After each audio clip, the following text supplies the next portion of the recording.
Registered representatives offer securities through Securities America, Inc., member FINRA SIPC. Financial advisors offer advisory services through Securities America Advisors, Inc. Forest Hills Financial, Inc. and Securities America are separate entities. This is the Keeping Your Money Show with Jamie Westenbarger and Bart Steindler. Good morning. Welcome to Keep Your Money Show. Jamie Westenbarger joined, as always, by my esteemed colleague, Mr. Bart Steindler. Bart, how you doing this morning? I'm doing great. It's another $1 million morning. Indeed it is. We all need a little RESPECT. And one of the things we're going to talk about today is celebrities like the wonderful Miss Aretha Franklin, who have passed away with no estate planning. Ugh, craziness. We're also going to talk about this new movement to free JP Morgan, one of the latest to offer you a quote-unquote free investment account. Discuss the 10 commandments of retirement and rebalancing. If you're not doing it, you need to, because it's definitely an unappreciated way to help keep your accounts stable. This is Keep Your Money Show, where we cut through all the bulls, the booyahs, the bells, whistles, honks, and horns to get you the information that actually helps you move towards retirement. If you miss any part of the show, you can find us on the web. Just go to keepingyourmoney.com, or you can find us on iTunes, Google Play Music, SoundCloud, YouTube, and Stitcher. If you have a question for the show or you'd like to talk to us, you're always welcome to call 888-98-MONEY. That's 888-986-6639, or you can email us info@keepingyourmoney.com. So, the Queen of Soul? Is that what they called her? The Queen of Soul. Queen of Soul, Aretha Franklin. And she died on the same date that the King of Rock and Roll, which Elvis is kind of Presley, crazy, right? That is kind of crazy. Yeah. Unbelievably, in this day and age, she passed away, unfortunately, without any estate planning. That is no will, no trust, no anything. Which means that, unfortunately, and according to her attorney, despite years of pressure on her to create one, she didn't. And so now you have decades of royalties plus a potential, what they say, $40 million estate. I believe it was more like $60 to $80 million. Okay. And plus the music catalog that's impossible to even a special value needs right son. Right. I mean, just a complete quagmire that now has been created, where we're going to see fighting in courts and special people being designated as trustees and all kinds of stuff. And I don't understand, especially when people are in a position financially to do just basic estate planning, they don't do it. Just look at the estate taxes. Because no estate planning was done. Right. A lot of this income could have been shielded from taxes. So let's just say in her case there was I don't know if she was married at the time of her death. I'm not sure either. But so there's either $11 or $22 million exemption, but then there's if there's $80 million in the estate, that leaves about $60 million that is subject to taxation. A lot of that could have been avoided. So you're looking at a 40% tax on $60 million. Well, and you've got instead of that money going to your children, right, instead of it being set up, especially so having a special needs child. Right. I'm going to tell you right now, folks, if you're listening and you have a special needs child, or anybody in your family has a special needs child, if you're not sitting down with an attorney and creating, documents for the benefit of that child, you're really missing a big opportunity, because special needs trusts, and I'm not going to speak as a lawyer because, of course, this isn't legal advice and Ross isn't here to tell you specifically, but special needs trusts are very, very powerful tools to use that can allow, your child to still receive care, yet not, vacate their claim to what is rightfully theirs,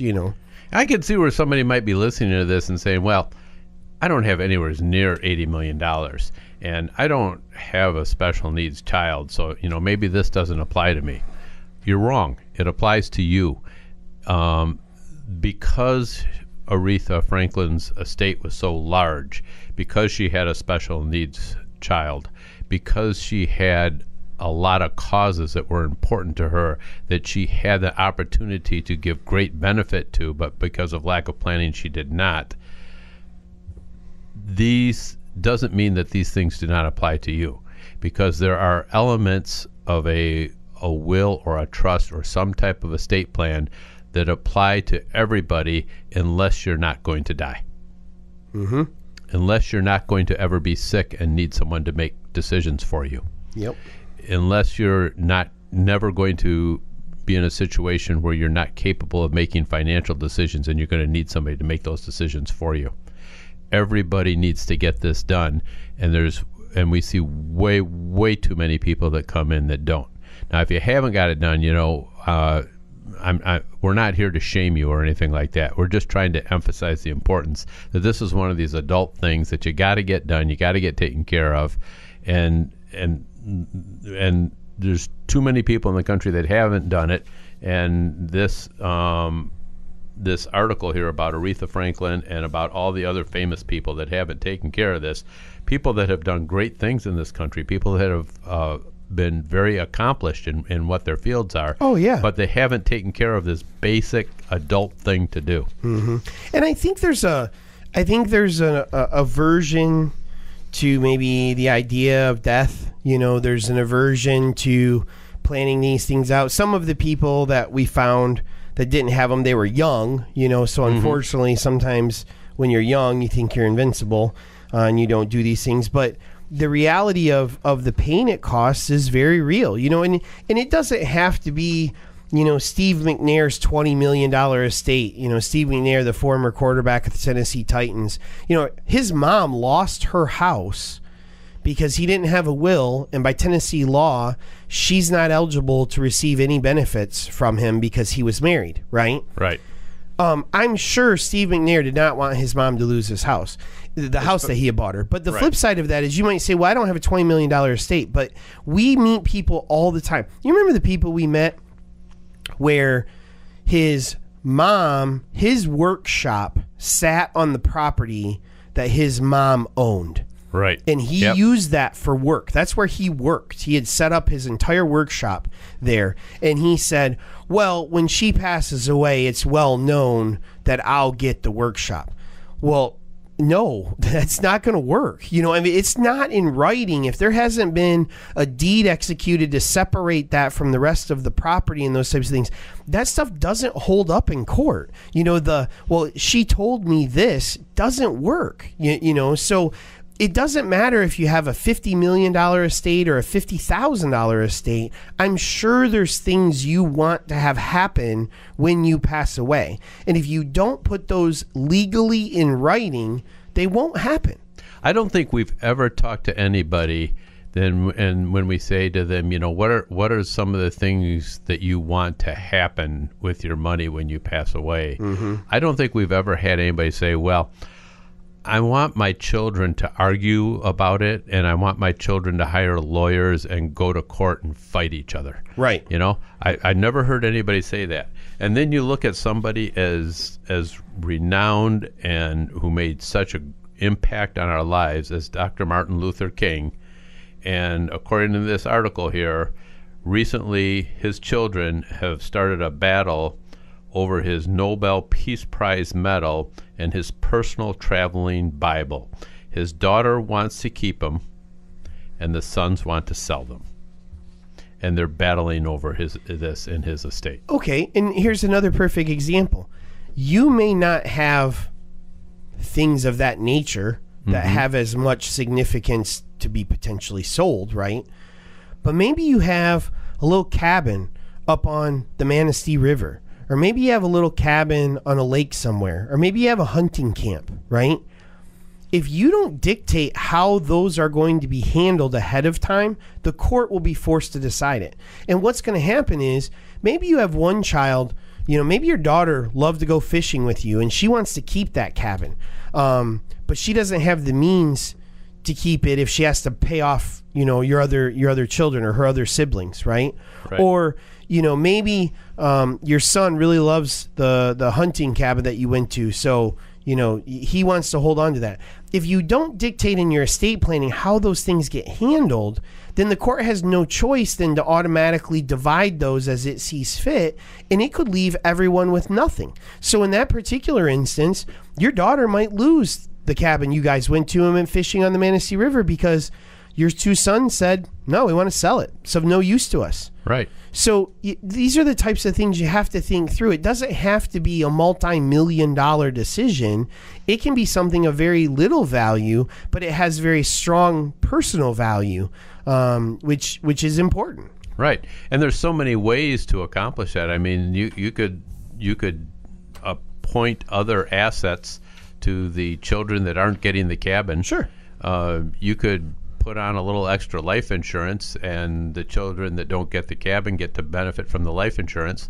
There's a number of ways to tackle those issues.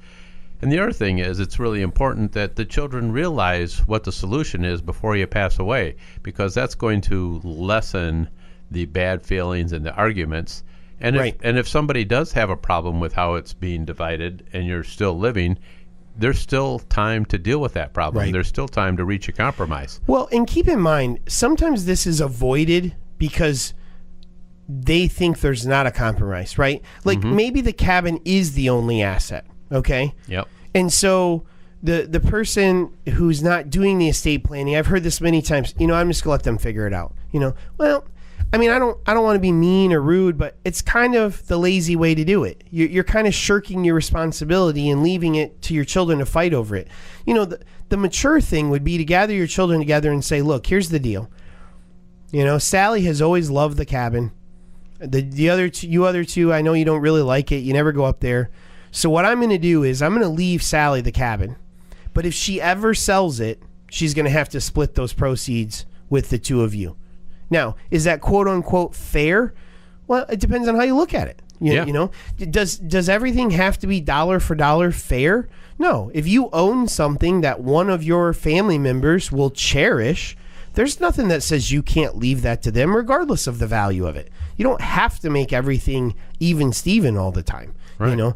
It's like a lot of times we did this with the kids for Christmas presents. Be like, well, what do you want? Well, this is what I want. Well, if my son really wants something that costs $60 and my daughter really wants something that costs $200, way I look at it, I saved a lot of money on his Christmas present. I'm surely not going to go out and buy $140 more worth of stuff for him to make up for the fact that the thing he wanted was cheaper. I hope they're not listening, because they don't listen. They could collude in the future. They could. You're right. All of a sudden, they both want a car this year or something. All right, coming up next, we're going to talk about a new company on the block offering free stock accounts. Pluses and minuses of this coming up here on the Keeping Your Money Show.